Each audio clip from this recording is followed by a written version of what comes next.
talking about the realities of age. One of the realities of age is you're not as fast as you used to be. Speed is a good thing. And ultimately, speed is, in a sense, it's a disruption of the OODA loop. It comes in before somebody has the ability to react. Now, it might be somebody coming in on me before I have the ability to react. Just he's too damn quick for the reality of my reflexes. On the other hand, maybe if I can hypnotize him a bit, if I can be hard to read. Think about what the OODA loop is. For those of you who don't know the story of the OODA loop, there was a fellow by the name of Boyd who was an ace in the Korean War. Even though the enemy's planes were better than ours, faster climb, tighter turning radiuses and so forth, he was an ace. And so they said to him, "What you doing?" And he started with what he called the OODA loop, which was observe. You're flying along, you observe. The enemy's coming from there. Orient, the second O. You orient towards him, you decide what to do, and then you act. O-O-D-A. Now my joke is that I like to change the order of the O's, meaning that once I have somebody off balance, they must, first thing that they neurologically must do is to reestablish their balance. They must reorient themselves. Then once they've recovered their balance, they must observe what's going on, decide, and act.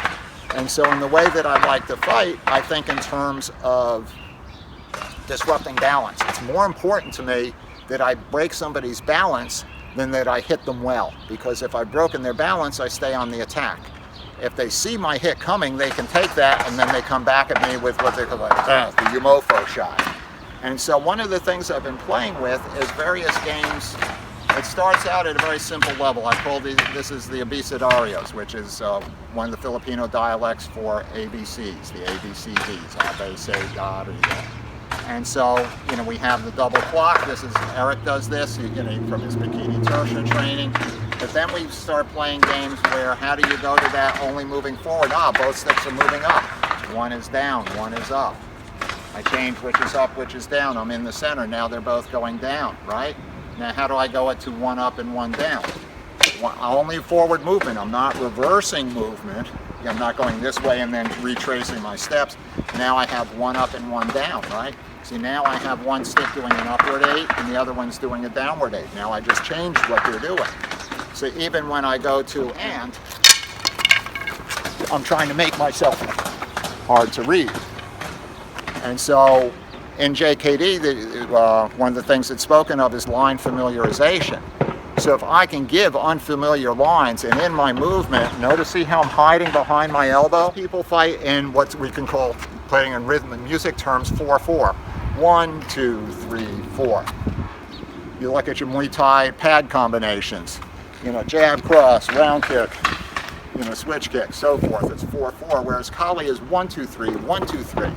So basically, in a certain sense, you can say that Kali is rhythmically the time signature of 6-4, contrasted to the way most people move 4-4. So if you have the understanding of how to make use of this, you now have 3 strikes to his 2. So when I'm moving like this, see how I'm hiding behind the elbow? Like if you look at Bukti Nagar Penjak Silat, the first form, this movement right here, you're learning to hide here. So I have this dealing with the hand that's coming from this side, and now I've got 2 hands on this side. And so if I can play with those ideas, I make myself hard to read and I can compensate for being older and slower.